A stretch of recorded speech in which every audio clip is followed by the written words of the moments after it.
Bismillahirrahmanirrahim. Assalamualaikum warahmatullahi wabarakatuh. Allahumma sholli ala sayyidina Muhammad ala sayyidina Muhammad. Alhamdulillah kita berjumpa lagi hari ini. Kami sekarang sedang berada di Studio 2 Radio Rasil di Jalan Masjid Silaturahim 36 Kalimanggis, Cibubur. Kita jumpa lagi dalam acara dialog dan renungan di bawah naungan Al-Quran bersama Ustadz Husain Alatas, Ustadz Hamzah Alatas, dan Ustadz Isa Al-Kaf. Di sini juga hadir Ustadz Hasan Sajali dan Atep pada kamera. Baik, kita masih akan membahas masalah luasnya makna ibadah sesuai dengan tuntunan Al-Quran, dan kali ini dikaitkan dengan surat An-Nahl. Alhamdulillah Ustadz Husain sudah hari di sini. Salam Ustadz Husain, Ustadz Hamzah. Waalaikumsalam. Baik, Iwan Ahnat, kita mulai acara ini dengan membaca Al-Fatihah. A'udzu billahi minasy syaithanir rajim. Bismillahirrahmanirrahim. Alhamdulillahi rabbil alamin. Ar-Rahmanir Rahim. Maliki yaumiddin. Iyyaka na'budu wa iyyaka nasta'in. Ihdinas siratal mustaqim. Siratal ladzina an'amta 'alaihim ghairil maghdubi 'alaihim waladdallin.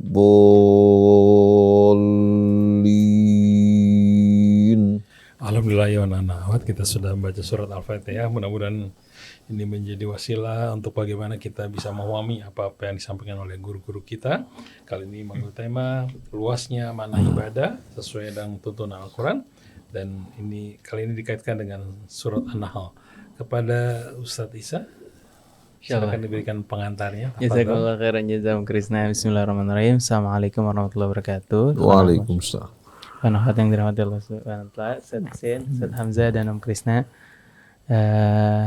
Hari ini kita akan melanjutkan pembahasan tentang luasnya makna ibadah, Ustaz. Ustaz, kemarin kan Ustaz sebutkan bahwa ibadah, dua pertemuan ini intinya ibadah bukan hanya sekedar ritual. Kegiatan kita secara umum juga ibadah. Ustaz Hamzah juga mengatakan, membawa ayat Quran, wa ma khalaqtul jinna wal insa illa liya'budun. Tidaklah aku menciptakan jin dan manusia kecuali untuk beribadah kepadaku. Artinya segala macam tindak tanduk kita itu jika diniatkan ibadah adalah ibadah. Lantas mengapa Ustaz rukun Islam itu dari 5 rukun Islam sepertinya hanya satu yang bentuknya ibadah sosial, yaitu zakat, Ustaz. Kemudian tapi di ayat-ayat Al-Quran, ibadah-ibadah ritual kita seharusnya memberikan dampak kepada perilaku kita, kepada tindak sosial kita, Ustaz. Allah Subhanahu wa taala berfirman, inna sholata tanha 'anil fahsya'i wal munkar. Sesungguhnya salat itu mencegah kita dari perbuatan keji dan mungkar. Bagaimana intinya, Ustaz, bagaimana kita memaknai ibadah ritual kita supaya bisa berpengaruh terhadap ibadah sosial kita, begitu, Ustaz. Syukran, jazakumullah khairan jazaa. A'udzu billahi minasy syaithanir rajim. Bismillahirrahmanirrahim. Alhamdulillahi rabbil alamin. Hamdan katsiran thayyiban mubarakan fi kama yuhibbu rabbuna wa yarda. Ya rabbana lakal hamdu kama yanbaghi li jalali wajhikal karim wa li 'azimi sultanik. Subhanaka la nuhsi thana'an 'alaika anta kama athnaita 'ala nafsik. Falakal hamdu hatta tarda wa lakal hamdu idza radit wa lakal hamdu ba'da ar-ridha. Allahumma salli ala Muhammadin wa ali Muhammad. Allahumma atina min indika rahmah wa 'allimna min ladunka ilman nafi'a wa anfa'na bima 'allamtana. Aduh ikhwan akhwat pendengar pemirsa Radio TV Silaturahim yang dirahmati Allah, Ustaz Hamzah bin Attas Al-Attas, Ustaz Isa bin Ahmad Taufik, Ustaz Muhammad Krisna, Abdul Hasan Al-Syadili, Ateb, Anis Mualim, semua kerabat kerja dan keluarga besar Radio Silaturahim, seluruh kaum muslimin dan muslimat, salamullahi alaikum warahmatullahi wabarakatuh. Waalaikumsalam warahmatullahi wabarakatuh. Salah satu yang membuat ibadah dalam Islam memiliki kekokohan dan juga keindahan tiada tara, di mana ibadah kita fondasi dan basisnya adalah apa? Keimanan kepada Allah dan hari akhir. Kita kalau berbicara mengenai rukun Islam, tidak terlepas dari rukun-rukun iman. Di mana rukun-rukun iman ini menjadi apa? Menjadi fondasi ya, yang begitu kokoh dan kuat. Bagi apa? Sikap berserah diri kita kepada Allah. Tidak dikaitkan dengan makhluk, tidak dikaitkan dengan alam, tapi fondasinya dari bangunan ibadah keislaman kita kepada Allah Subhanahu wa taala adalah apa? Adalah iman kepada Allah, iman kepada hari akhir. Kemudian Allah tidak membiarkan kita dalam keadaan mengambang. Allah jadikan kitab Allah sebagai pedoman hidup kita. Kita memiliki tolok ukur dan sistem nilai yang jelas, bukan bersumber dari interpretasi manusia atau hawa nafsu mereka, tapi langsung Allah Subhanahu wa taala yang menurunkan pedoman hidup tersebut diantarkan oleh para malaikat yang bertugas kepada salah seorang rasul yang diutus oleh Allah Subhanahu wa taala.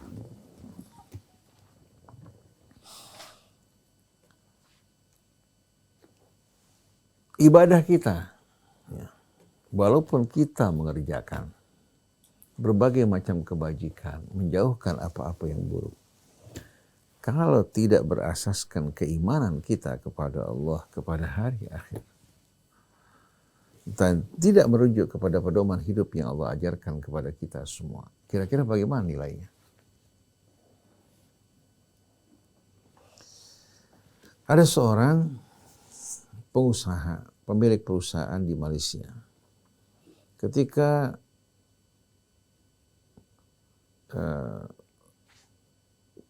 tokoh muslim yang berasal dari keturunan India datang ke Malaysia, itu Zakir Naik, dalam pertemuan besar,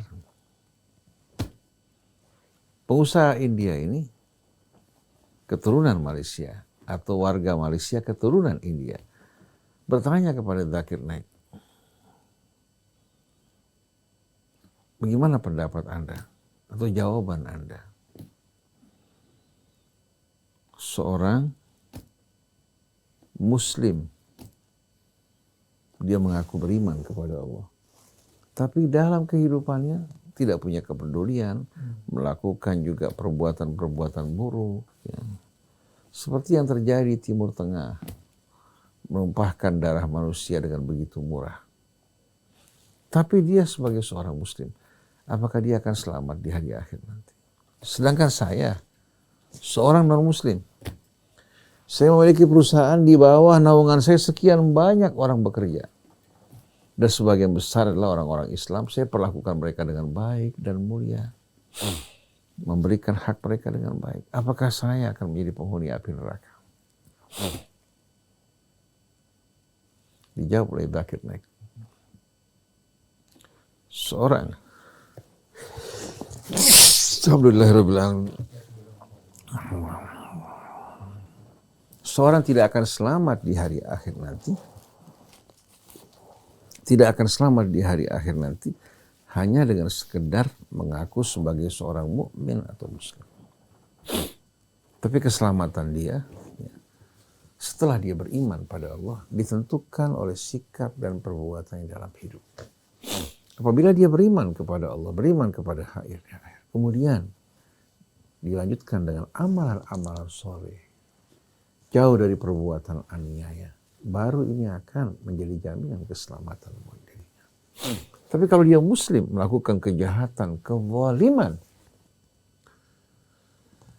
dan tidak melakukan perbuatan-perbuatan baik dan mulia, maka orang semacam ini tidak ada janji keselamatan buat dirinya. Yang dijanjikan oleh Allah, ala inna awliya Allahi la khawfun alaihim wa lahum yahzan alladzina amanu wa kanu yattaqun. Lahumul busyra fil hayatid dunya wa fil akhirah. Adapun kalau dia mengaku sebagai seorang muslim, tapi amal perbuatan bertentangan dengan tuntunan Islam, bahkan melakukan kejahatan, kezaliman, orang semacam ini tidak akan selamat di hari akhir. Sedangkan Anda yang berbuat kebaikan, memperlakukan manusia dengan mulia, apa yang Anda lakukan tidak akan disia-siakan oleh Allah. Allah akan berikan kebaikan. Tapi karena tidak didasari keimanan kepada Allah, kepada hari akhir, maka Anda tidak akan mendapatkan janji Allah di hari kemudian nanti. Oleh karena itu, sungguh sayang Anda sebagai seorang yang baik, seorang yang begitu mulia, hanya disebabkan kekurangan. Satu hal yaitu keimanan kepada Allah, Anda kehilangan kesempatan bagi Anda di hari kemudian nanti. Dan kalau kita perhatikan Ustadz Isa, Ustadz Hamzah, gitu Ustadz Krisna, seorang kalau hidupnya selalu berbuat kebajikan dan kemuliaan, jauh dari kezaliman. Satu lagi seorang muslim, lahir di kalangan umat Islam, bahkan anak ulama. Tapi hidupnya selalu melakukan perbuatan-perbuatan nista, perbuatan-perbuatan yang hina, yang tidak mulia. Kira-kira di antara kedua orang ini mana yang lebih dekat ke Islam? Non-muslim yang baik dan mulia, jauh dari kezaliman, sama seorang muslim yang terbiasa melakukan perbuatan-perbuatan zalim dan kehinaan. Artinya jaraknya dari Islam itu mana yang lebih dekat? Non-muslim ini, ya, kalau ingin menjadi orang yang beriman, cuma mengucapkan asyhadu an la ilaha illallah wa asyhadu anna Muhammad Rasulullah, ya, maka seluruh amal yang diperbuat dari kebaikan akan masuk dalam sahamnya. Tapi muslim ini, ya, yang jauh dari perbuatan mulia, bahkan melakukan kezaliman, jadi pejabat korup, diberikan amanat khianat, hanya mencari kepuasan hawa nafsunya, mengumpulkan harta secara tidak benar. Orang semacam ini amat jauh jaraknya dari Islam. Walaupun dia sudah mengucapkan syahadat, walaupun dia mengaku sebagai seorang muslim, tapi untuk mengubah perilakunya sesuai dengan tuntunan Islam amat berat. Kenapa? Karena sudah terbiasa dengan perilaku buruk tersebut. Untuk mengubahnya menjadi seorang muslim yang sesuai dengan syahadatnya amat sulit. Tapi non-muslim tadi yang sudah terbiasa melakukan perbuatan mulia, jauh dari perbuatan-perbuatan hina, dengan mengucapkan 2 kalimat syahadat, dia telah masuk ke dalam Islam. Ini sebabnya kenapa umat Islam dalam setiap perjuangan gagal. Orang di luar Islam, mereka maju dengan pesat, kesejahteraan mereka meningkat, kehidupan negara dan bangsanya harmoni. Kenapa? Karena mereka berpegang pada sistem nilai yang kokoh kuat. Saksikan coba bangsa dan masyarakat yang hidup di Selandia Baru, di Australia, di Kanada. Kita saksikan bagaimana pemimpin mereka peduli terhadap mereka, menjaga lingkungan hidup tetap dalam keadaan aman buat bangsa mereka. Memperhatikan kesejahteraan mereka yang membutuhkan, bahkan memberikan bagi mereka apa? Memberikan refugee, hak perlindungan pada mereka yang berhijrah, yang terancam di negara mereka. Coba saksikan di negara Arab. Ketika Irak bergolak, rakyat Irak yang mengalami apa?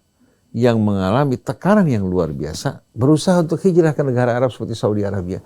Tertutup pintu, tidak menerima mereka, begitu pula Emirat Arab. Akhirnya mereka berbondong-bondong meninggalkan negeri mereka di Irak. Ada yang berangkat ke Belanda, ada yang berangkat ke Jerman, ada yang berhijrah ke Australia. Berhijrah bukan secara resmi, mereka menggunakan kapal-kapal tongkang dari Pelabuhan Ratu, ada yang dari wilayah Banten, menggunakan kapal tongkang untuk menyeberang menuju mana? Menuju Shangri-La, surga yang mereka dambakan, di mana mereka akan diperlakukan secara baik. Hingga beberapa orang menggunakan kapal layar kecil meninggalkan Pelabuhan Ratu menuju kemana? Christmas Island, wilayah di Australia.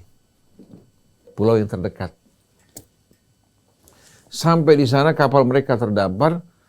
Akhirnya pengawas pantai Australia langsung menjemput mereka. Dibawa kemana? Ke rumah sakit, diperiksakan lebih dulu. Bukan ditanya mana izin tinggal kalian. Tapi langsung dibawa ke rumah sakit, diperiksakan keadaan mereka. Setelah itu ditanyakan sebab kedatangan mereka. Mereka mengatakan kami meninggalkan tanah air mereka kita, terancam keluarga kita, anak-anak kita untuk berhijrah ke Australia. Akhirnya pemerintah atau departemen sosial mereka membayar pengacara untuk membela hak mereka. Subhanallah, mereka diberikan refugee, kemudian mereka diberikan pekerjaan, ada yang bekerja di airport, ada yang bekerja di sana, bahkan memiliki hak untuk mengajukan pendidikan. Coba lihat. Sedangkan mereka ini hijrah, ingin masuk ke negara Arab, ditolak. Begitu juga apa yang disucapkan oleh Saudi dan ulama-ulamanya, meminta rakyat Palestina agar mereka meninggalkan negeri mereka. Meninggalkan negeri mereka. Bahkan ulama-ulama yang jebolan dari sana pun di Indonesia menganjurkan agar rakyat Palestina di Gaza maupun di Biffa Gharbiyah meninggalkan negeri mereka. Lalu kita bertanya, mau nggak Saudi Arabia menampung mereka? Nggak bakal mungkin menampung mereka.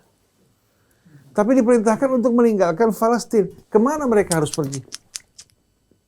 Kemudian, untuk kepentingan siapa? Untuk kepentingan Israel. Karena memang negara-negara Arab ini bekerja sebetulnya untuk kepentingan Zionis Israel. Nah, di sini kita melihat bagaimana ibadah kita itu yang diajarkan Allah dibangun semata-mata di atas keimanan dan ketulusan, mengharapkan ridha Allah, bukan karena materi, bukan karena mengharapkan pandangan makhluk. Ini yang akan menjadi fondasi yang kuat buat mereka, yang akan melahirkan bangunan ibadah yang kokoh dan kuat dan menghasilkan buah-buahnya. Oleh karena itu betapa indahnya pada ayat 24 surah Ibrahim, Allah memberikan gambaran orang yang beriman, yang sejati. Alam taro, kaifa daraballahu mathalan. Kalimatan tayyibatan, kasyajaratin tayyibatin. Asluha thabitun, wa far'uha fis sama. Tu'ti ukulaha kulla hinin bi'idni rabbiha. Wa yadribullahu al-amthala lin-nasi la'allahum yatadhakkarun. Apa engkau tidak melihat? Allah menggunakan kata melihat. Karena perumpamaan yang Allah Subhanahu wa taala berikan ini, ya, perumpamaan yang dapat dilihat dengan mata. Tapi ini perumpamaan, artinya ini memberikan perumpamaan bagi sesuatu yang tak dapat dilihat oleh mata. Menggambarkan yang maknawi dalam gambaran yang abstrak, dalam gambaran yang konkret. Jadi menggambarkan yang abstrak dalam gambaran yang konkret. Apa engkau tidak melihat bagaimana Allah memberikan perumpamaan? Kalimatan thayyibah, mengenai kalimah thayyibah. Iman, dua kalimat syahadat kita merupakan kalimah yang paling indah. Kasyajaratin thayyibah, bagikan pohon yang amat indah. Bukan hanya indah dipandang, asluha thabitun, memiliki akar tunjang yang kokoh dan kuat. Wa far'uha fis sama, dan cabangnya menjulang tinggi di langit. Berarti kan batangnya apa? Tinggi, ya. Tapi dengan akar yang kokoh, ranting-ranting dan daunnya menjulang, ya, menjadi payung di angkasa. Tu'ti ukulaha kulla hinin bi'idni rabbiha, selalu menelurkan dan menghasilkan buahnya tanpa mengenal musim dengan seizin Tuhan. Wa yadribullahu al-amthala lin-nasi la'allahum yatadhakkarun. Begitulah Allah berikan perumpamaan bagi manusia agar menjadi bahan pelajaran renungan bagi mereka. Seorang mukmin, seorang yang tidak pelin-pelan, yang tidak terombang-ambing, tapi memiliki akar yang kokoh kuat, yaitu imannya pada Allah. Begitu hati kita terhubung dengan Allah, maka kita akan memiliki fondasi yang kokoh dan kuat. Batangnya menggambarkan bagaimana gambaran kehidupan yang begitu menarik, menawan, kokoh, kuat, dan ranting-rantingnya memberikan keteduhan. Pohon-pohon yang besar dengan daun-daun dan rantingnya memberikan keteduhan. Betul enggak? Gambaran kehidupan mereka yang teduh. kemudian buah-buahnya adalah apa? Adalah hasil ya, yang keluar dari jiwa orang yang beriman. Bukan hanya bersemayam kebaikan dalam jiwanya, tapi mengeluarkan hasil-hasil dan buahnya dinikmati oleh masyarakat banyak. Hingga kalau orang melempar pohon tersebut dengan batu, pohon tersebut akan mengeluarkan dan menghasilkan buah baginya. Ini gambaran orang yang beriman. Jiwanya yang penuh keyakinan, yang kokoh kuat, tidak terombang-ambing. Batang yang tinggi begitu menarik dan menawan, kemudian rantingnya memberikan keteduhan. Buah-buahnya mengalir setiap saat. Baru buah-buahnya tidak mengenal musim. Dan setiap saat, baik itu orang buruk atau orang baik, sikapnya tetap baik. Itu kalau dasarnya iman pada Allah dan hari akhir. Kalau dasarnya bukan iman, kamu baik, saya baik. Kamu jahat, Saja. itu namanya apa? Etos. Imma'ah. Orang baik dia ikut baik, orang buruk ikut buruk. Kalau dia tidak peduli sama sekali dengan perbuatan orang. Walaupun orang membaliminya, dia tidak akan berbuat kezaliman. Orang mencaci, memaki dirinya, dia tidak akan mengeluarkan kata-kata kotor untuk menjawab mereka. Jadi betul-betul bangunan ibadahnya begitu kokoh dan kuat. Nah, untuk membuat iman begitu kokoh dan kuat, dengan sendirinya butuh sarana kan. Nah, sholat yang merupakan rukun Islam ini salah satu sarananya. Rukun Islam diawali dengan syahadah an la ilaha illallah wa anna Muhammad Rasulullah. Ini di samping iqrar juga menunjukkan orang yang beriman itu punya arah yang jelas, punya fondasi yang kuat dan arah yang jelas. Kalau mereka tidak beriman kepada Allah dan hari akhir, kan dengan sendiri mereka tidak punya apa? Tidak punya rujukan yang kokoh dan kuat. Oleh karena itu kita saksikan bagaimana hukum undang-undang yang dibuat terus berubah-ubah. Disesuaikan bukan dengan kepentingan rakyat, tapi kebanyakannya dengan kepentingan para pengusaha, para penguasa yang berkolaborasi dengan mereka. Tapi kalau orang yang beriman jelas. Mereka bukan seorang yang berlayar tanpa kompas perjalanan yang jelas. Mereka berlayar di lautan dunia dan kehidupannya, tapi dengan kompas yang jelas. Dengan perahu yang kokoh dan kuat.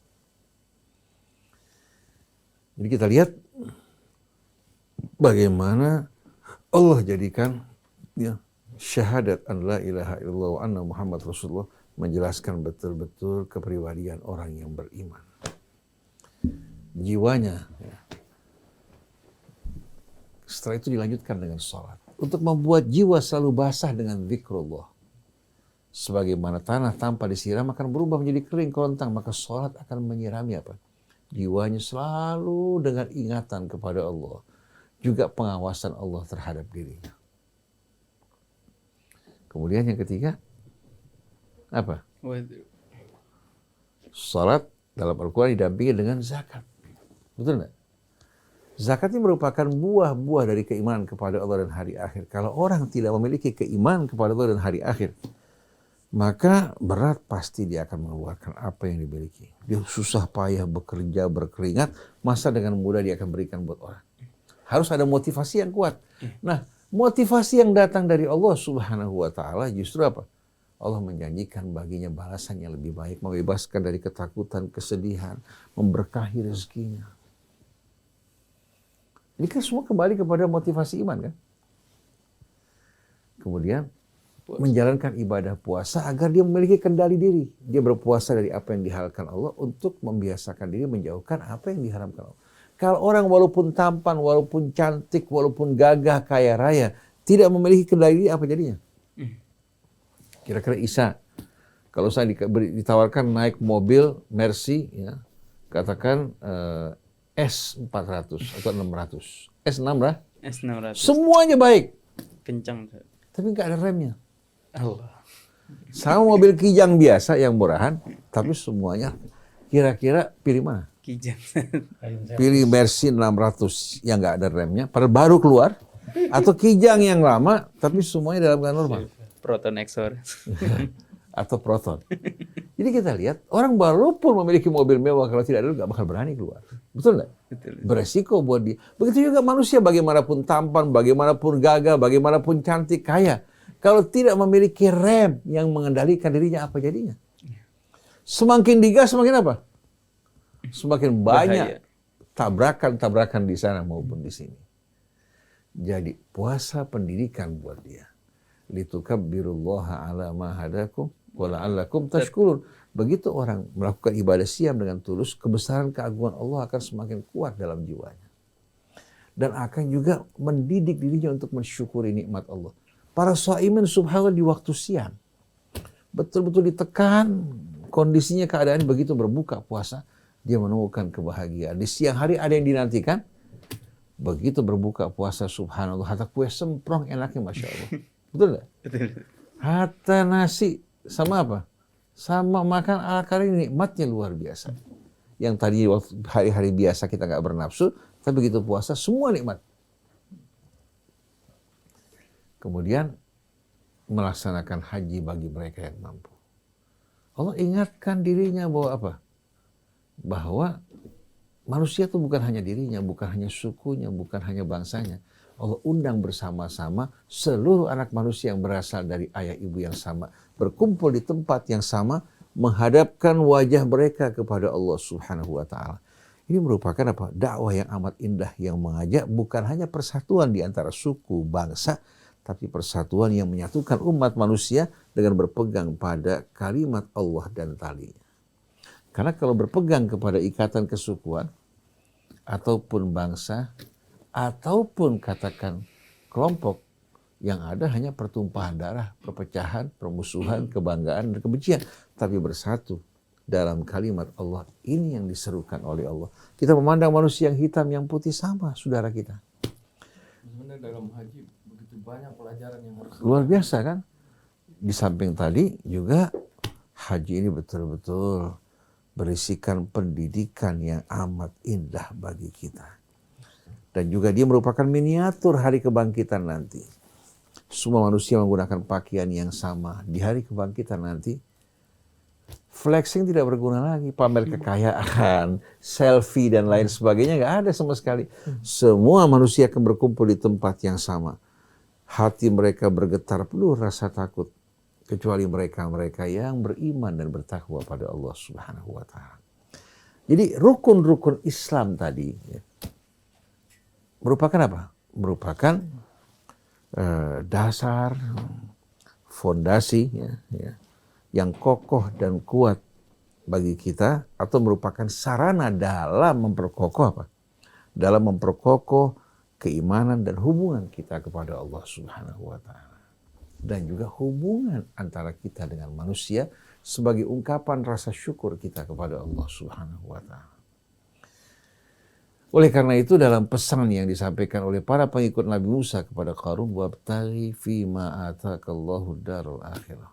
Tuntutlah, pergunakanlah apa yang Allah berikan kepada kamu untuk membangun akhiratmu, bukan membangun duniamu. Wala tansa nasibaka minad dunya, jangan kau lupakan bahagia dari duniamu untuk dirimu, keluargamu. Wa ahsin kama ahsanallahu ilaik. Berbuat baiklah engkau sebagaimana Tuhanmu telah berbuat baik padamu. Wala tabghil fasada fil ardh, jangan kamu lakukan kerusakan di muka bumi. Innallaha la yuhibbul mufsidin. Allah tidak menyukai orang yang melakukan kerusakan. Jadi rukun-rukun Islam itu sebetulnya sarana, ya, sarana pendidikan dari Allah untuk betul-betul apa? Untuk membuat hubungan kita dengan Allah Subhanahu wa ta'ala semakin erat, semakin baik, semakin kokoh, dan juga apa? Hubungan kita dengan manusia dasarnya lah hubungan dengan Allah. Jadi hablum minallah ini merupakan apa? Merupakan ikatan utama bagi kita. Nah, kita berhubungan dengan makhluk, berhubungan dengan alam atas dasar hubungan kita dengan Allah Subhanahu wa ta'ala. Nah, ibadah dalam Islam ini sebagaimana yang tadi kita lihat sebetulnya merupakan ibadah ya yang bertumpu di atas fondasi yang kokoh dan kuat. Di bawah naungan rahmat Allah Subhanahu wa ta'ala. Fondasinya adalah keimanan kepada Allah Subhanahu wa ta'ala. Kemudian sarana-sarana pendukungnya, salat menjadi pupuk yang memupuk keimanan tadi.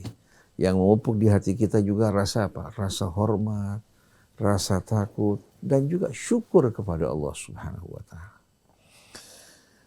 Jadi kalau seandainya rukun Islam ya, menyebutkan 5 hal dimulai dari 2 kalimat syahadat ya, kita nggak bisa pisahkan dengan rukun apa? dengan rukun imannya. Amana rasulu bima unzila ilaihi min rabbih wal mu'minun kullun amana billah wa malaikatihi wa kutubihi wa rusulih la nufarriqu baina ahadin min rusuli wa qalu sami'na wa ata'na ghufranaka rabbana wa ilaikal. Di sami'na wa ata'na dalam hal apa? Dalam mentaati perintah Allah. Betul enggak? Nah sekarang sebelum saya lanjutkan, nah kalau kita perhatikannya dari ayat-ayat tadi ya, yang begitu jelas. Nah, kalau kita perhatikan bersama-sama dari keterangan Allah Subhanahu wa taala dalam Al-Qur'an yang begitu banyak. Ya, kita perhatikan ada 3 mustalah syar'i, 3 mustalah syar'i, terminologi yang berhubungan satu dengan lainnya. Tadi iman disebutkan, kemudian keislaman kepada Allah. Yang ketiga apa? Ihsan. Coba perhatikan bagaimana ya, kata ihsan disebutkan dalam Al-Quran. Begitu banyak berulang kali disebutkan. Di antaranya waman ahsanu dinan mimman aslama wajhahu lillah wa huwa muhsin. Perintah Allah wa ahsinu innallaha yuhibbul inna rahmatallahi qaribun minal muhsinin. Jadi tujuan dari iman dan keislaman kepada Allah adalah untuk melahirkan manusia-manusia yang mencintai perbuatan ihsan. Nah, dengan ihsan ini akan terlihat keindahan orang-orang yang beriman. Tapi walaupun jidatnya hitam, walaupun katakan apa, walaupun ilmunya luas, ya, berjubah dan bersorban, jenggotnya juga cukup lebat. Tapi kalau dia jauh dari perbuatan ihsan, kira-kira pengakuan dia sebagai orang yang beriman atau sebagai seorang muslim ada artinya nggak? Kira-kira orang akan tertarik nggak hanya melihat penampilan dia? Innallaha la yanzuru ila suwarikum wala ila ajsamikum walakin yanzuru ila qulubikum. Kenapa disebut yanzur ila qulubikum? Karena qulub ini yang akan melahirkan apa? Amal-amal mulia dengan keimanan, kecintaannya pada Allah, atau amal-amal yang hilang disebabkan karena kekafiran dan keingkarannya pada Allah Subhanahu wa taala. Jadi indahnya ibadah dalam Islam dibangun di atas fondasi keimanan, kemudian sarana-sarana yang mendukung agar keimanan subur tumbuh dengan begitu indah, di antaranya salat, berpuasa, berzakat, dan haji juga merupakan apa? Salah satu sarana pendukung. Jadi jangan kita beranggapan Islam seolah-olah hanya terbagi pada apa? Pada 5 perkara. Itu merupakan sarana pendukung, bukan tujuan. Allah nggak butuh sholat kita, nggak butuh puasa kita. Allah juga nggak butuh akan haji kita.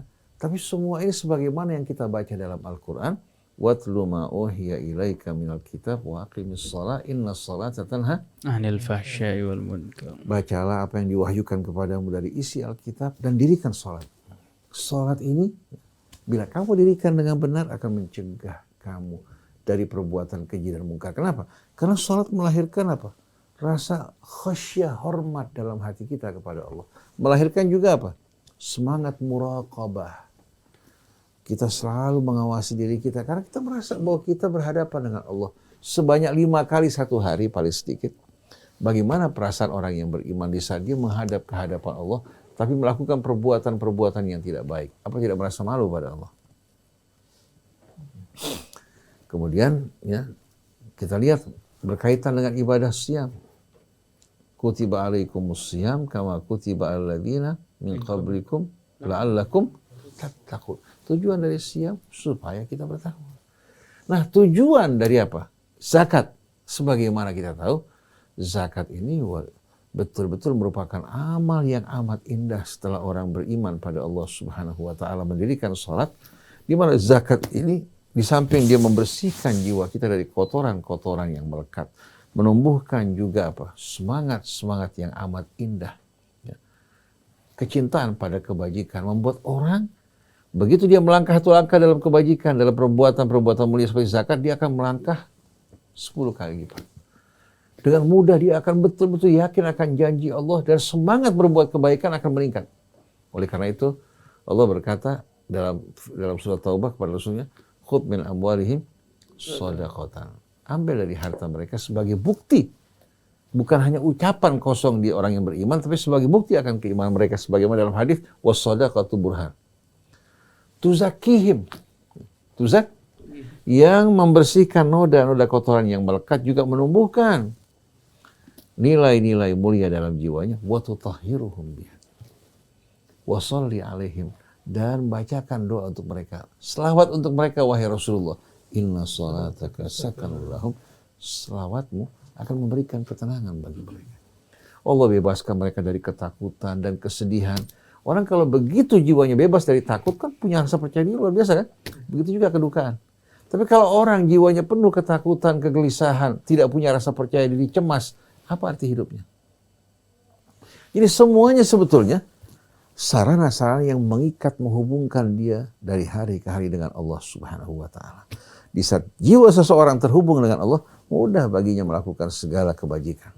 Tapi bila hati terputus dengan Allah, walaupun penampilan lahir nampak seolah-olah terhubung dengan Allah, menguasai ayat-ayat Al-Quran, menghafalnya, dengan mudah dia akan jual ayat-ayat Allah untuk kepentingan dunia.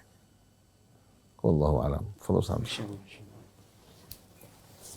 Alhamdulillahirabbil alamin. Allahumma shalli wa sallim ala sayyidina Muhammadin wa ala ali sayyidina Muhammad. Rabbana zidna ilma wa alhiqna bis salihin. Rabbana la tuzigh qulubana ba'da idh hadaitana wa hab lana min ladunka rahmah innaka antal wahhab. Rabbi shrah li sadri wa yassir li amri wa hlul 'uqdatam min lisani yafqahu qawli. Amma ba'du. Alhamdulillahirabbil alamin, kita telah mendengarkan bagaimana mafhumul ibadah fil Islam wa fil Quran yang begitu luas, begitu indah, yang tidak hanya menggambarkan hanya gerak-gerik saja atau ritual saja. Bagaimana tadi Ustaz Husain juga membacakan surah Ibrahim ayat 24-25 yang merupakan gambaran tentang keimanan yang ada di dalam hati seseorang. Yang Rasulullah katakan, al-imanu ma waqara fil qalbi wa saddaqahul amal. Iman adalah sesuatu yang bersemayam di dalam hati dan dibuktikan, terefleksi di dalam perbuatannya. Iman seperti itu adanya di dalam hati. Tapi ini sesuatu yang dalam hati kita nggak bisa tahu. Ya. Hati seorang seperti apa, tapi Allah Subhanahu wa Ta'ala maha mengetahuinya. Akan tetapi apa yang di dalam hati ini akan nampak, akan keluar di dalam perbuatannya. Sehingga apa yang keluar dalam perbuatan seseorang itu akan membuktikan apa yang ada di dalam hatinya. Nah, kalau rukun Islam itu adalah yang zahirnya. Itu adalah sesuatu yang zahir yang bisa kita nampak. Sehingga ketika ada orang yang bersyahadat, mengucapkan 2 kali syahadat, ya, maka ya, secara zahir dia sudah sebagai muslim. Tapi apakah dia sebagai mukmin itu Allah yang tahu. Nanti ini akan terbukti ya, dari perilakunya. Apakah dia tunduk kepada Allah Subhanahu wa Ta'ala dengan ketulusan hatinya atau tidak, maka akan terbukti. Nah, tadi digambarkan bagaimana keimanan itu yang di dalam hati, digambarkan kasyajaratin thayyibah asluha tsabitun wa far'uha fis sama. Bagaimana gambaran seperti pohonan yang akarnya menghujam ke bumi dengan kokohnya dan dahan-dahannya menjulang ke langit. Kemudian pohon yang rindang ini yang sedap dipandang, yang hijau, yang menyejukkan hati. Bukan itu saja, tu'ti ukulaha kullahinin. Dia memberikan buahnya, ya, makanannya bukan setiap tahun, tapi setiap saat. Ya. Jadi bagaimana seorang yang ada keimanan di dalam hatinya akan tercermin dalam perbuatannya, terlihat bagaimana dirinya itu enak dipandang, ya, wajahnya berseri-seri, ya, tidak bengis terhadap kaum mukminin seperti itu. Kemudian ya, kalau orang dekat dengannya merasa sejuk, ya, tidak merasa takut seperti itu. Nah, ini adalah gambaran yang Allah gambarkan dengan perumpamaan, dan perumpamaan ini begitu menggambarkan begitu luas sekali. Atau juga ya, kita bisa gambarkan Kalau ada keimanan di dalam hati seorang, ya itu seperti misalnya rumah, ya, misalnya ada satu rumah di dalam gelapnya malam, dalamnya terang. Rumahnya, dalamnya ada cahaya. Ya. Maka cahaya itu akan keluar. Kita ngelihat aja dari jauh akan terlihat, ya. Cahaya itu yang ada di dalam rumah melalui lubang anginnya, melalui jendelanya akan kelihatan itu. Begitu juga tentang keimanan tadi. Yang menarik mengenai tadi rukun Islam yang terutama sekali tentang salat yang merupakan pilar yang utama dari hubungan kita kepada Allah Subhanahu wa taala, yang mana kewajiban salat ini ini adalah merupakan ibadah utama, ya. Kewajiban salat ini, ya, Allah Subhanahu wa taala tetapkan, ya, agar supaya kita menjalankannya, ya, sejak kita, ya, berakal, akil balik sampai kita meninggal. Tidak ada rukhsah untuk kita meninggalkan salat tersebut. Nah, tadi juga salat ini bukan hanya, ya, gerak-gerik yang kita laksanakan, ya, bukan hanya aqwal wa af'al, tapi juga, ya, salat ini harus mencerminkan dan merefleksikan sesuatu dari keimanan kita. Ya. Oleh karena itu perintah salatnya, uniknya di dalam Al-Quran, perintah tentang salat ini selalu dengan mengatakan bukan sholli atau sallu seperti itu. Ya, memang di hadis sering kita dengar, ya, Rasulullah mengatakan sallu kama ra'aitumuni usalli. Salatlah kalian seperti kalian melihat aku salat. Ini dalam prakteknya. Praktek, ya, dan gerak-gerik salat, ya, kita harus mencontoh Rasulullah SAW karena Rasulullah menjelaskan dari tata cara kita salat ini. Tapi di dalam Al-Quran perintah salat semuanya, ya, itu perintahnya selalu dengan kata aqimis shalah, ya, artinya dirikanlah salat, bukan dalam bentuk sholli. Hanya satu dalam Al-Quran, fasalli li rabbika wanhar. Nah, sholli ini juga, ya, para ulama mengkategorikan maksudnya salat di sini bukan salat 5 waktu, ini adalah salat Idul Adha karena ada kaitannya dengan penyembelihan kurban. Perintah dalam Al-Quran umumnya dengan menggunakan aqama, yuqimu, atau aqim. Ya, perintahnya dalam bentuk fi'il amr, aqim. Untuk satu orang, aqimis shalah, terulang sampai 5 kali. Ini menunjukkan, ya, setiap kita wajib sholat, ya, 5 waktu sehari semalam. Atau dalam bentuk jamannya aqimus shalah. Ini 12 kali disebutkan dalam Al-Quran. Kalau kita gabung 12 tambah 5 ini 17, itu 17 rakaat kita kan salatnya. Nah, ini bentuknya aqim, ya, artinya dirikanlah salat. Kemudian ada juga bentuk fi'il madhi aqamas shalah. Itu 2 kali terulang. Atau dalam bentuk fi'il mudhari yuqimunas shalah. Atau dalam bentuk isim masdar iqamus shalah. Atau dalam isim fa'il muqiminas shalah atau muqimis shalah. Semuanya pakai aqama yuqimu. Ya. Nah, ini apa bedanya dengan shalla yusalli dengan aqamas shalah atau aqimis shalah? Dulu Anda bingung, masa sih Al-Quran begitu berkali-kali mengulang-ulang ucapan ini, masa sih nggak ada keterangannya? Apa maksudnya dari iqamus shalah itu mendirikan sholat? Apa bedanya dengan melaksanakan sholat? Kalau dalam bentuk shalla yusalli, ya, ini terbagi 2. Kalau hanya shalla yusalli itu musallin, ya, dia ada orang yang musallin bisa selamat, ya, dia sholat, melaksanakan sholat. Ada yang bisa selamat, ada orang yang melaksanakan sholat tapi nggak selamat. Ya, kalau yang melaksanakan sholat, ya, bukan mendirikan sholat, aqamas sholat atau iqamus sholat itu artinya mendirikan sholat. Kalau ini shalla yusalli, melaksanakan sholat, melaksanakan gerak-gerik sholat itu. Yang selamat yaitu di Al-Ma'arij 22, Al-Muddatsir juga 43. Nanti kita bahas, ya. Kemudian orang yang melaksanakan sholat ini bisa juga celaka dalam surah Al-Ma'un. Fawailun lil musallin. Musallin yang seperti apa? Alladzina hum an salatihim sahun, yaitu yang mereka lalai dengan makna sholatnya. Ya, bukan lalai ngerjain waktunya, misalnya harusnya sholat ya, misalnya zuhur jam 12, dia baru misalnya jam 1. Ya, itu artinya itu juga itu bukan itu maksudnya.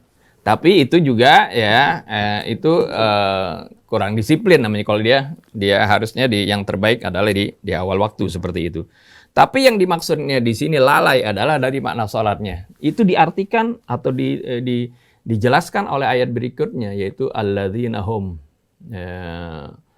an sholatihim sahun, alladzina hum yuraun, yaitu mereka-mereka yang riya sholatnya. Jadi mereka hanya memperhatikan yang hanya dia perhatikan bagaimana penampilan dia sholatnya. Oh, bagaimana syarat rukunnya dia kerjakan, ya. Yang penting, wah ini udah ngikuti sunnah Rasulullah SAW. Hanya itu yang dia mau. Ya. Setelah itu, ya, sama sekali tidak terrefleksi di dalam perbuatannya. Ketika selesai sholat, jangankan belum keluar dari masjid, masih di dalam masjid saja sudah tidak mau, misalnya salaman aja dengan saudaranya nggak mau. Ya, senyum dengan saudaranya juga nggak mau, ya. Apalagi kemudian setelah di luar masjid, ya, wa yamna'unal alladzina hum yura'un, ya, riya dalam salatnya, wa yamna'unal ma'un, enggan memberikan bantuan kepada orang walaupun hal-hal yang remeh. Ini menunjukkan bagaimana mereka sholat, laksanakan sholat, tapi bisa celaka. Tapi mereka yang melaksanakan sholat tadi, menjalankan syarat dan rukunnya sesuai yang dicontohkan oleh Nabi, ya, kemudian dia selamat. Siapa itu? Yaitu yang disebutkan dalam surah Al-Ma'arij. Nah, inilah yang saya bilang tadi, makna dari iqamus shalah Allah Subhanahu wa taala terangkan dalam surah Al-Ma'arij, yaitu, ya, Allah sebutkan, innal insana khuliqa halu'a idza massahu syarru jazu'a wa idza massahul khairu manu'a illal musallin. Sungguhnya manusia diciptakan dalam, ya, bersifat keluh kesah, ya. Suka, ya, berubah-ubah, suka kondisinya nggak stabil seperti itu, namanya manusia, ya. Idza massahu syarru jazu'a, kalau dia tertimpa keburukan, dia berkeluh kesah, gelisah. Wa iza massahul khairu manu'a. Kalau dia dapat kebaikan, dapat rezeki, ya, pelit, ya, nggak mau berbagi. Illal musallin, kecuali, ya, bagi mereka-mereka yang mendirikan, yang salat. Salat seperti apa? Nah, ini nggak disebutkan yuqimuna shalah di sini. Tapi dijelaskan musallin yang seperti apa. Dia laksanakan gerak-gerik salat, ya, sesuai dengan contoh yang diberikan oleh Rasulullah SAW. Tapi yang musallin yang seperti apa? Yang pertama, alladzina hum ala salatihim daimun, yaitu mereka-mereka yang salatnya konsisten, terus menerus, continue, tidak zuhur salat, ya, asarnya kagak, ya, maghrib salat, subuhnya, isyanya tidak, seperti itu, tidak. Daimun, continue, ya, salatnya tidak bolong-bolong. Yang berikutnya, nah nih, ciri orang yang salat, yang benar-benar mendirikan salat. Jadi yang pertama, ya, sampai salatnya terus continue, tidak bolong-bolong. Yang kedua, walladzina hum fi amwalihim haqqum ma'lum lis-sa'ili wal mahrum. Lihat, ini ciri orang yang mendirikan salat, bukan hanya mengerjakan salat. Jadi dia mengerjakan salat, tapi, ya, pada hartanya terdapat bagian yang tertentu. Buat siapa? Lis-sa'ili wal mahrum, bagi mereka-mereka yang meminta maupun yang tidak meminta. Artinya as-sa'il di sini adalah fakir dalam ayat yang lain. Al-mahrum maksudnya adalah miskin, ya, terhadap fakir dan miskin. Jadi ada harta yang bagian tertentu yang dia berikan buat mereka. Jadi menggambarkan bagaimana orang yang mendirikan salat itu, ya, dia tidak pelit, ya, murah hatinya dan terbuka tangannya untuk memberikan bantuan kepada orang lain. Terus walladzina yusaddiquna biyaumiddin, dan mereka yang ciri yang ketiga dari orang yang muqimus shalah adalah mereka membenarkan tentang hari pembalasan, yaumuddin.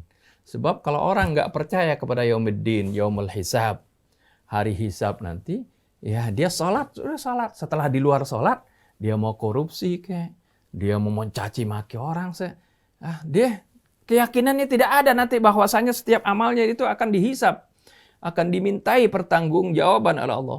Nah inilah yang maksudnya bagaimana kalau orang yang mendirikan salat itu seperti tadi, innas salata tanha anil fahsya'i wal munkar.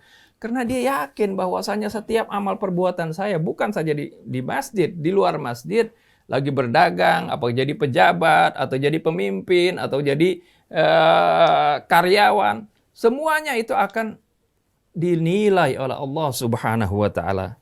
Walladzina yusaddiquna biyaumiddin. Mereka yakin akan hari pembalasan. Berikutnya orang yang muqimis shalah, orang yang mendirikan salat adalah walladzina hum min adzabi rabbihim musyfiqun. Mereka selalu takut dari azab Tuhannya. Dia sudah melaksanakan salat benar, dijalankan syarat rukunnya sesuai dengan sunnah Nabi kita Muhammad SAW.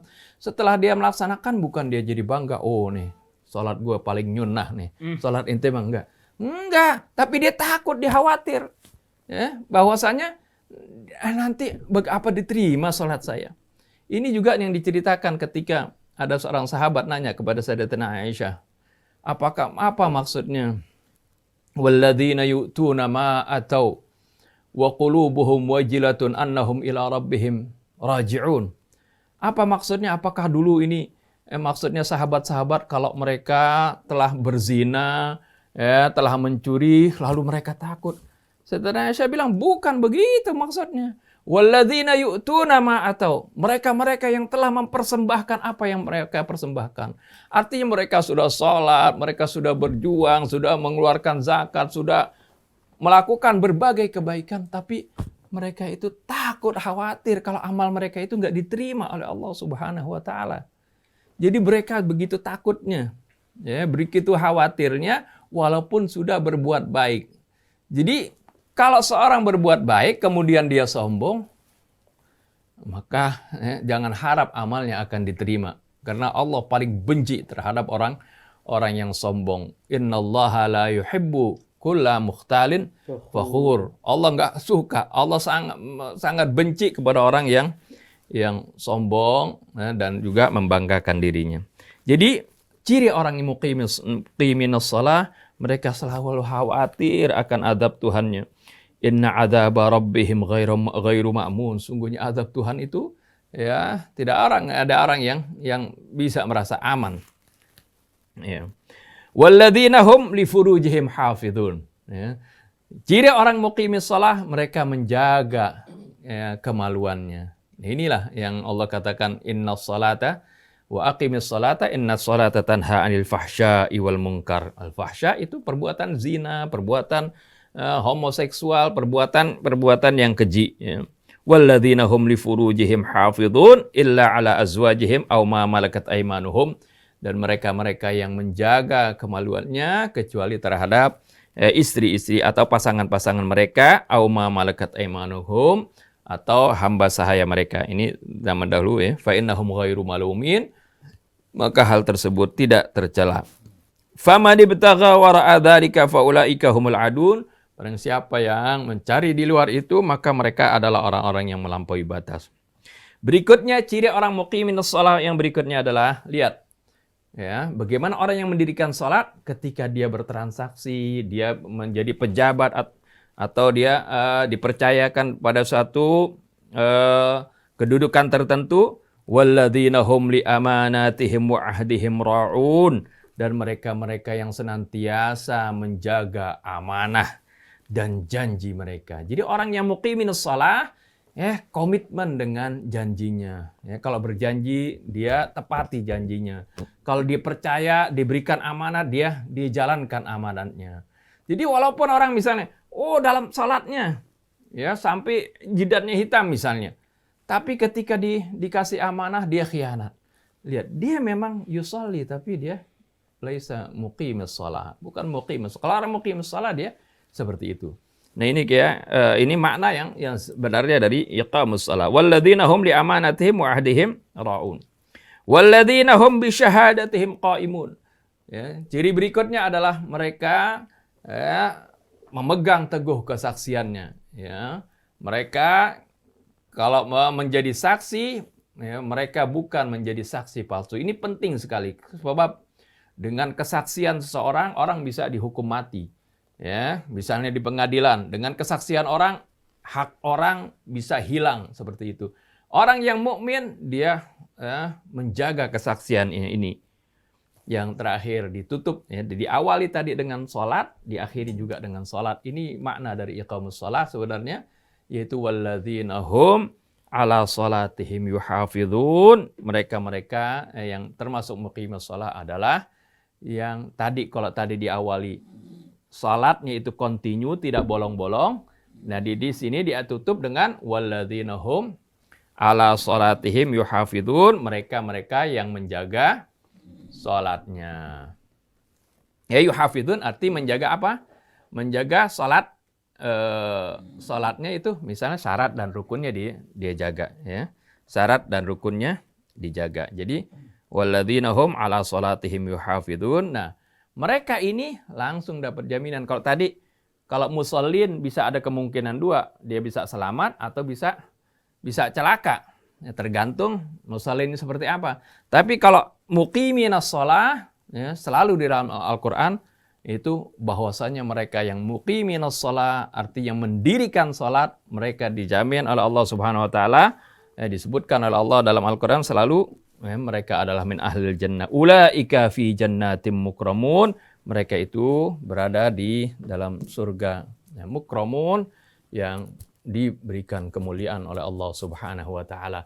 Jadi begitu mafhum ibadah ini begitu luas, dan bahwasanya ibadah-ibadah ritual yang kita lakukan ini adalah sebenarnya itu adalah penjaga, kalau gitu kata, atau kalau aki itu ibarat kita dicas setiap hari, ya, setiap hari 5 kali dicas, ya, supaya kita terus, ya, di dalam ingat kepada Allah. Wa aqimus shalah wa aqimis sholata li dzikri, kata Allah, ya, kepada Nabi Musa, dirikanlah salat, ya, untuk mengingatku, ya, li dzikri, untuk selalu ingat kepada Allah. Jadi kita diingatkan waktu subuh baru barengan tidur, kemudian di siang hari kita disuruh salat lagi, menjelang kita selesai kerja, ya, asar diperintah salat lagi, terbenamnya matahari disuruh salat lagi, mau tidur pun disuruh salat lagi. Itu menunjukkan bagaimana kita diingatkan oleh Allah Subhanahu wa taala setiap saat, supaya kita selalu ingat kepada Allah Subhanahu wa taala, bahwa asalnya Allah, ya, selalu mengawasi kita agar supaya perilaku kita baik, ya, terus menerus. Ini tujuan daripada salat yang begitu penting, supaya tadi tanha anil fahsya'i wal munkar, dan juga sebagai pengingat kita kepada Allah Subhanahu wa taala. Wallahu subhanahu wa taala alam. Tambah sedikit, ya. Jadi apa yang tadi diuraikan Ustadz Hamzah, ya, berkaitan dengan ibadah ritual dan hubungannya dengan status kita sebagai khalifah di muka bumi. Kita kan semua tahu, Allah berfirman, wa idz qala rabbuka inni ja'ilun fil ardi khalifah. Jadi bumi ini tempat dan ladang bagi kita untuk menjalankan amanat khilafah. Dengan sendirinya menyesuaikan kehidupan kita seluruhnya dengan keridhaan Allah. Nah, untuk membuat kita dapat menyesuaikan diri kita dengan keridhaan Allah, di samping pedoman hidup yang Allah berikan Rasul sebagai suri tauladan, jiwa perlu ditempa. Allah berfirman, fadhkuruni adzkurkum washkuruli wala takfurun. Allah janjikan bagi kita, di saat kita selalu mengingat Allah, Allah akan selalu mengingat kita. Siapa yang diuntungkan di saat Allah mengingat kita? Begitu Allah selalu mengingat kita, bukan berarti Allah lupa. Sama sekali tidak. Maksudnya mengingat selalu kita berada dalam perhatian Allah. Dalam surat Al-Ahzab Allah berfirman, ya ayyuhalladzina amanu dzkurullaha dzikran wasabbihuhu bukratan wa asila. Wahai orang yang beriman, hendaklah senantiasa kalian mengingat Allah Subhanahu. Hendaklah kalian sebanyak-banyaknya mengingat Allah. Tidak akan sia-sia begitu kita selalu ingat Allah. Allah akan selalu mengingat kita, memberikan perhatiannya buat kita. Dan bertasbihlah kepada Allah pagi dan petang. Pagi kita memulai aktivitas kita, sore sebagai penutup aktivitas kita selalu terhubung dengan Allah. Dan kata zikir kan dalam Al-Quran, begitu pula dalam sunnah, menunjukkan arti yang amat luas. Tadi Ustaz Hamzah mengatakan bahwa salat bahagian dari zikir. Aqimus salata li dzikri. Quran juga zikir. Inna nahnu nazzalna dzikra wa inna lahu lahafidhun. Innal ladzina kafaru bidzikri lamma ja'ahum wa innahu lakitabun aziz la ya'tihi al-batilu min baini yadayhi wala min khalfihi tanzilu min hakimin hamid. Bagaimana Quran ya, adalah zikir sebagaimana yang Allah namakan. Wa may ya'shu an dzikri rahman nuqayyid lahu syaitanan fahuwa lahu qarin. Dzikir rahman apa? Kitabnya, yang merupakan zikir yang selalu mengingatkan kita. Kemudian tasbih juga zikir, tahmid juga zikir, takbir juga apa? Begitu pula tahlil. Demikian pula istighfar zikir, doa juga zikir bukan? Doa. Ada seorang ustaz dalam ceramahnya mengatakan tidak ada doa setelah sholat. Doa itu hanya dalam sholat. Adapun setelah sholat bukan lagi merupakan apa? Bukan lagi merupakan tempat orang berdoa. Allah berfirman, "Idza qadaytumus salata fadhkurullaha qiyaman wa qu'udan wa 'ala junubikum fa idza tma'nantum fa idza qadaytumus salata fadhkurullaha qiyaman wa qu'udan." Bukan. Wa idza qadaytumus salata fadhkurullaha bukan di Al-Baqarah. Dalam surat An-Nisa, fa idza qadaytumus salata fadhkurullaha dzikran katsira. Bukan juga. فإذا قضيتم الصلاة فاذكروا الله قياما وقعودا وعلى جنوبكم وإذا اطمأننتم فأقيموا الصلاة إن الصلاة كانت للمؤمنين. Betul. Jadi fa idza qadaytumus salata fadhkurullaha qiyaman wa qu'udan wa 'ala junubikum fa idza tma'nantum fa aqimus shalah. Innas salata kanat 'alal mu'minina kitaban. Ini kan mengisahkan bagaimana pada saat orang berperang berhadapan dengan tantangan yang bermacam-macam. Selesai kalian mengerjakan salat, begitu pula di luar peperangan, ya, hendaklah kalian banyak-banyak berzikir kepada Allah.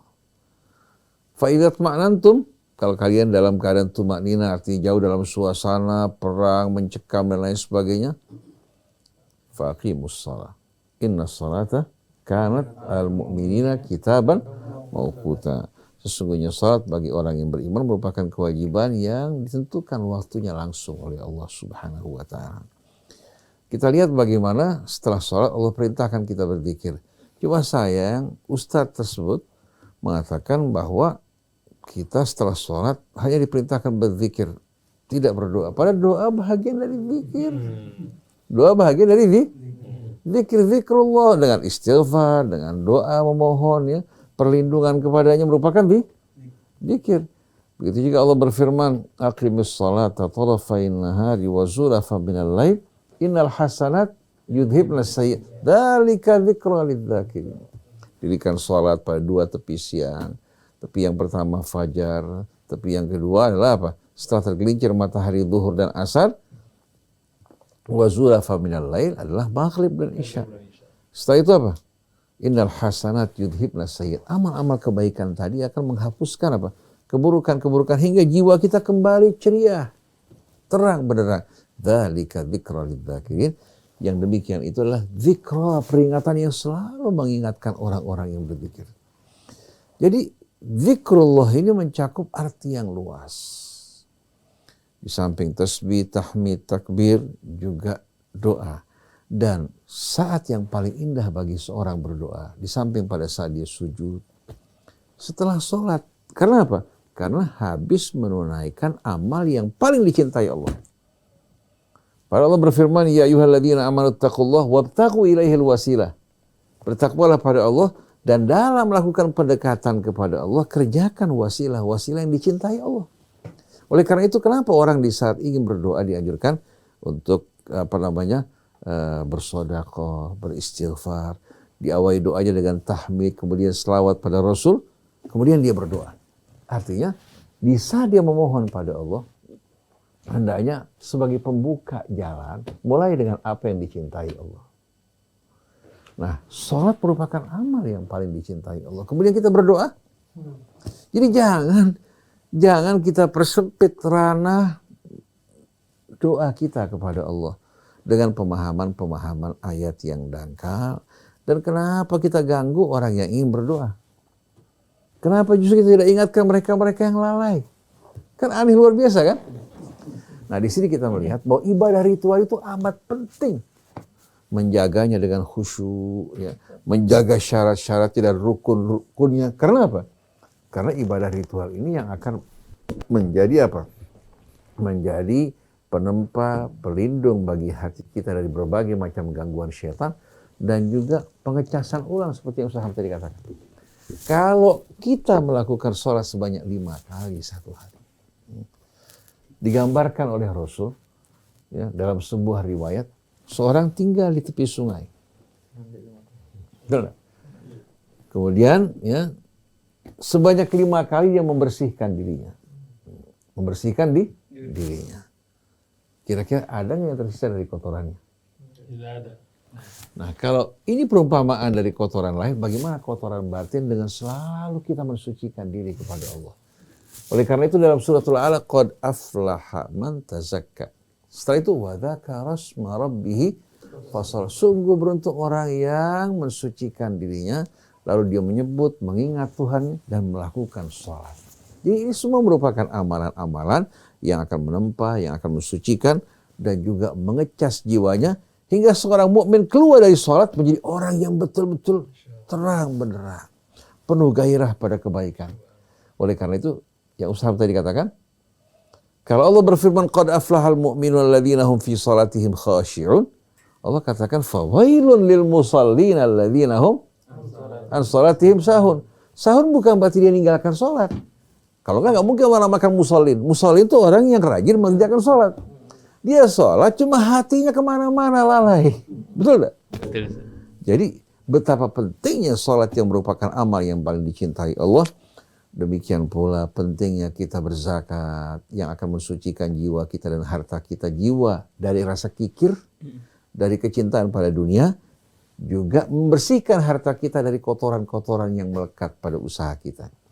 Kemudian menerima selawat dari Rasul Sallallahu Alaihi Wasallam. Walaupun Rasul telah wafat, tapi selawatnya terus diperuntukkan untuk siapa? Untuk orang yang berzakat. Kemudian siam yang akan menempa jiwa agar memiliki kendali diri yang kuat dan kokoh. Tidak goyah terhadap bujuk rayu dunia dan tawarannya.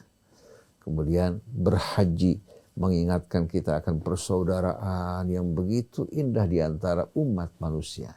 Bukan hanya suku kita, bangsa kita. Oleh karena itu orang yang bekerja dalam ranah kelompok dan golongan, sebetulnya orang-orang yang tak berbeda dengan apa? Dengan kecebong di empang yang tidak berjalan airnya. Gimana kecebong? Kalau kecebong masih mending. Tapi kalau jentik, kalau orang Jakarta bilang cuk. Terus cuk kan? Anak-anak nyamuk. Kan bisa bayangkan coba. Kumpul dalam satu empang yang tidak mengalir airnya. Akhirnya menjadi sarang nyamuk melahirkan jentik-jentik atau cuk-cuk. Begitu dia tumbuh berbahaya buat orang-orang di sekeliling. Ini sama dengan orang-orang apa? Yang hidupnya pandangannya wawasannya sempit. Tapi orang yang selalu mengingat Allah dan menyadari bahwa kita semua satu umat yang berasal dari ayah ibu yang sama, maka Allah ingatkan inna hadhihi ummatukum ummatan wahidatan wa ana rabbukum fa'budun wa ana rabbukum fattaqun. Tapi sayang kita justru dipecah belah, disekat-sekat oleh fanatisme kelompok dan golongan, hingga lupa bahwa kita ini satu umat yang berinduk kepada Allah Subhanahu wa Ta'ala. Demikianlah untuk kajian kita pada pagi hari ini, mudah-mudahan bermanfaat, membantu kita untuk dapat merenung. Kalau ada kesalahan, mudah-mudahan Allah ampuni kesalahan kita, dan mudah-mudahan menjadi bekal bagi kita semua untuk menuju keridhaan Allah. Subhanakallahumma wa bihamdik, asyhadu an la ilaha illa anta, astaghfiruka wa atubu ilaik. Masya Allah, terima kasih Ustaz Hamzah. Ustaz Isa, banyak ilmu yang kita dapat ya, pengertian ibadah begitu luas, begitu juga zikir tadi sudah dijelaskan, sholat itu zikir, baca Quran juga zikir. Pokoknya kita bagaimana selalu ingat kepada Allah. Baik, terima kasih atas perhatian Anda semuanya. Saya Muhammad Krishna, kemudian juga Ustaz Isa, Atep, juga Yusuf Bangkit. Mohon pamit. Wabillahi taufiq wal hidayah. Wassalamualaikum warahmatullahi wabarakatuh. Waalaikumsalam warahmatullahi wabarakatuh. Alhamdulillah.